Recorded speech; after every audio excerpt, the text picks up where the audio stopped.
માથેના શુભ સંદેશમાંથી પાઠ 5મો અધ્યાય કડી 33 થી 37। વળી તમે જાણો છો કે તમારા પૂર્વજોને એમ કહેવામાં આવ્યું હતું કે સોગંદ તોડવા નહીં, ઈશ્વર આગળ જે સોગંદ લીધેલા છે તે પાડવા। પણ હું તમને કહું છું કે સોગંદ બિલકુલ ખાશો જ નહીં, નહીં આકાશના, કારણ એ ઈશ્વરનું સિંહાસન છે, નહીં પૃથ્વીના, કારણ એ ઈશ્વરની પાળ પીઠ છે, નહીં યરૂશલેમના, કારણ એ રાજરાજેશ્વરની નગરી છે, નહીં તમારા માથાના, કારણ એક વાળ શુદ્ધ કાળો કે ધોળો તમે કરી શકો એમ નથી। તમારે ફક્ત હા તો હા અને ના તો ના જ કહેવી, એથી જ કંઈ વિશેષ તેના મૂળમાં બુરાઈ જાણવી। આ પ્રભુની વાણી છે, તે જ આપણો આધાર છે। ઈસુની જય વાલા ધર્મજનો।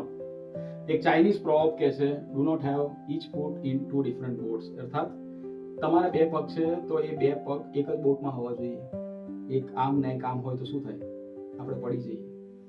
અને એવું જ આજે પ્રભુ આપણી સમક્ષ આજના શુભ સંદેશ દ્વારા કહી રહ્યા છે, ઈસુ પંથીમાં ડબલ સ્ટાન્ડર્ડ ના ચાલે, હા તો હા, ના તો ના।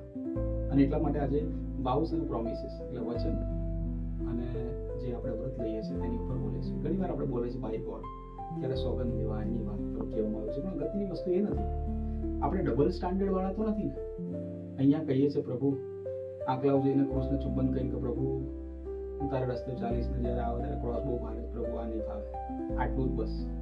પ્રભુ આજે આપણને સમક્ષ એ પડકાર મૂકી રહ્યા છે અને કહી રહ્યા છે આપણે ઈસુ તરફ જોઈએ।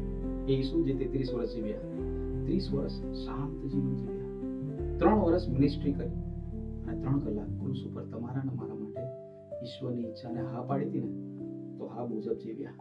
આજે કેટલાય લોકો લગ્ન ગ્રંથિથી જોડાય છે, સુખમાં ને દુઃખમાં, તંદુરસ્તી માંદગીમાં એકબીજાને જીવનના છેલ્લા શ્વાસ સુધી વચન આપે છે, પાડે છે ખરા? બળ સંસ્કાર લીધેલા દીક્ષાર્થીઓ પવિત્ર આત્માના વ્રત મુજબ જીવીશું, વચનો મુજબ જીવે છે ખરા? આજે આ પ્રશ્ન તમને ને પ્રભુ મને પૂછી રહ્યા છે। બોલ્યા છો તો પાડો, કારણ કે એ ઈસુએ કહ્યું કે મારા પિતાની ઈચ્છા પૂરી કરવી એ જ મારો ખોરાક છે। આપણે એ પ્રભુને અનુસરીએ। ઈસુની જય।